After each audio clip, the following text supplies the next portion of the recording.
Petit retour sur le travail des apprentis CAP deuxième année. Donc ils ont réalisé leur escalier, le mur des chiffres, le coffrage de 2 voûtes. Donc là ici on a une voûte en surbaissé et là-bas c'est une voûte en plein cintre. Donc c'est la moitié d'un cercle.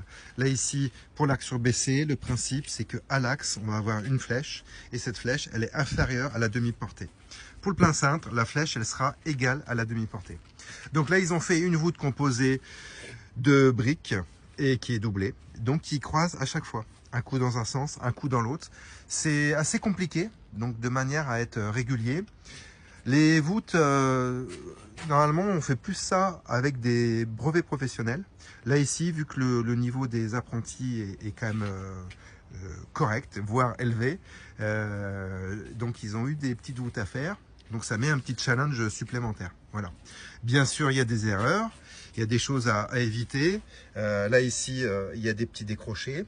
Le principe du coffrage arrondi, c'est qu'il faut suivre l'arrondi.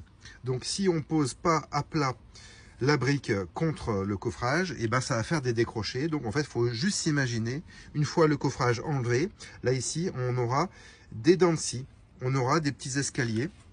Donc ça fera pas très joli. Aussi très important, quand on découpe la planche, ici en arrondi, on appelle ça un veau, il faut qu'il soit vraiment bien arrondi, que la courbe soit propre et régulière.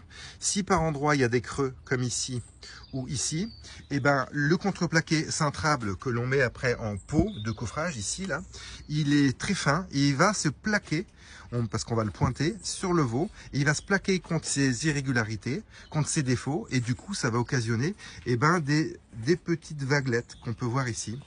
Là par contre là on peut voir que c'est assez propre, que ça fait une belle courbe. Donc là c'est plutôt positif. Voilà.